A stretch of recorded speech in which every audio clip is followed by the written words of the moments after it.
नमस्कार किसान भाइयों, जय जवान जय किसान। आज हम बात करने वाले हैं गेहूं की फसल का पीलापन। जिन किसान भाइयों ने गेहूं की फसल, ये छोटी सी बारिश हुई थी 2-4-8 दिन की, उससे पहले बो दी है, क्योंकि एमपी में ज्यादातर जगह अर्ली सोइंग की जाती है, जल्दी गेहूं की बुआई कर दी जाती है, ज्यादातर पानी की कमी की वजह से। तो वहां पर गेहूं में दिख रहा है पीलापन। पीलेपन को हम कैसे पहचाने कि बीमारी के कारण पीलापन है या फिर गेहूं में कोई कमी है, मतलब पोषक तत्वों की कमी भी हो सकती है, जैसे जिंक हुआ, यूरिया हुआ। तो पोषक तत्वों की कमी के कारण पीलापन है या फिर फंगस है या फिर कीट है। तो अगर किसान भाइयों आपके प्लाट में पूरी तरह से पीलापन है तो फिर समझ लीजिए कि ये पोषक तत्व की कमी के कारण पीलापन है। यूरिया की कमी के कारण हो सकता है या जिंक की कमी के कारण हो सकता है। अमूमन यूरिया की कमी के कारण ही पीलापन देखा जाता है। सबसे ज्यादा यूरिया ही गेहूं की फसल को चाहिए। अगर यूरिया नहीं मिलेगा तो पीलापन जरूर आएगा। लेकिन एक पीलापन बारिश के कारण, नमी बनी रहने के कारण दूसरे तरीके से आता है। आपको कहीं कहीं पे धब्बे, छेकले जिसे हम बोलते हैं, चांस छोड़ के कहीं कहीं पे आपको पीलापन नजर आएगा। तो वहां जहां ये पीलापन नजर आता है तो ये समझ लीजिए कि ये पीलापन किसी बीमारी के कारण है, या तो कीट लगे हुए हैं गेहूं में या फिर कोई फंगस लगी हुई है। तो आपको गेहूं की जड़ को उखाड़ कर देखना है। पौधे की जो जड़ होती है उसे उखाड़ कर देखना है। अगर उसमें आपको छोटे छोटे कीड़े नजर आते हैं, जो कि मावा बोलते हैं, माहो बोलते हैं, जो सरसों में अक्सर लगता है। सरसों की खेती करने वाले किसान है तो वो जानते हैं कि मावा किसे कहते हैं। अक्सर सारे किसान जानते हैं, मावा, माहो, एफिड भी कहते हैं, जो सरसों में ज्यादातर आपको दिखाई देगा। उस तरह के कीड़े अगर जड़ में लगे रहते हैं तो भी गेहूं में पीलापन आता है।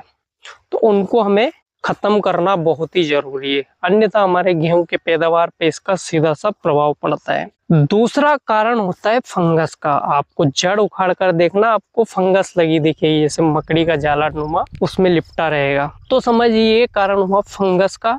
तो हमें इसमें फंगस का इलाज करना पड़ेगा। तो किसान भाइयों, पहले हम देख लेते हैं यार एफिड का इलाज। एफिड का हम कैसे इलाज करेंगे? तो किसान भाइयों, एफिड के लिए आपको कीटनाशक देना होगा। कीटनाशक के लिए आपको दानेदार क्लोरोफाइरिफॉस मिल जाए तो 10 किलोग्राम प्रति एकड़ पानी से पहले आपको यूरिया में मिलाकर फेंक देना है। दानेदार आता है क्लोरोफाइरिफॉस, 10 किलो प्रति एकड़ के हिसाब से आपको यूरिया में मिलाकर फेंकना है। ठीक है, उसके बाद आपको पानी दे देना है। अगर आपके गेहूं में एफिड की प्रॉब्लम है तो अगर आप क्लोरोफाइरिफॉस नहीं मिलता है किसी कारण से, या ना, क्योंकि क्लोरोफाइरिफॉस बहुत कम मिलता है दानेदार, तो आप फिप्रोनिल 0.6% जैसे कि रिजेंट में आता है, उसे 4 किलो प्रति एकड़ के हिसाब से यूरिया में मिलाकर फेंक कर आप पानी निकाल सकते हैं। अगर ये दोनों नहीं मिले, आप क्लोरोफाइरिफॉस जो दवाई आती है, या प्रोफोनोफास भी जिसे हम बोलते हैं, वो भी आप ले सकते हैं। प्रति एकड़ आप लगभग 500 ml, मतलब आधा लीटर के हिसाब से यूरिया में डालकर आप मिला सकते हैं। थोड़ा कम कर लीजिए, प्रति एकड़ आधा लीटर थोड़ा ज्यादा हो जाएगा। 300 से 400 ml आप यूरिया में मिलाकर इसे फेंक कर पानी निकाल सकते हो। अगर यूरिया आपने पहले दे दिया है तो फिर इसे आप गोबर के खाद में मिला लीजिए, मिट्टी में मिला लीजिए, किसी में मिलाकर आप फेंक सकते हो, जिससे आप आसानी से इसे फेंक सकते हो। ये तो हो गई एफिड की बात। अगर आपके खेत में एफिड हो तो उसका इलाज ये हो चुका है।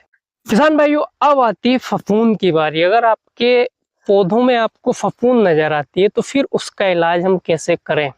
उसके लिए आपको थायोफिनेट मिथाइल आती है एक, जो रोको फंगिसाइड में आती है।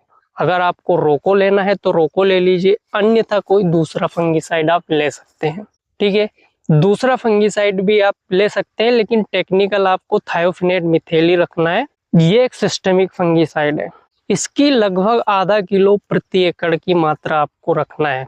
आधा किलो प्रति एकड़ के हिसाब से आप यूरिया में इसे मिलाकर फेंक सकते हो और बाद में आप पानी निकाल सकते हो। अगर आपने यूरिया पहले दे दिया है, ये समस्या बाद में आई है, तो आप मिट्टी में मिलाकर, गोबर के खाद में मिलाकर, या किसी रेत में मिलाकर भी फेंक सकते हो। फेंकना है और उसके बाद पानी निकालना है, सीधी सी बात। किसी में भी मिलाकर फेंकिए, ये समस्या आपकी है। या फिर आप मैनकोजेब ले सकते हो। मैनकोजेब की मात्रा भी आपको लेना है आधा किलो। इसको भी यूरिया गोबर के खाद में या फिर केचुए के खाद में, मिट्टी में, किसी भी पदार्थ में मिलाकर फेंकना है और उसके बाद पानी निकालना। अगर ये काम आप कर लेते हो तो आपके खेत से गेहूं की समस्या समाप्त हो जाएगी।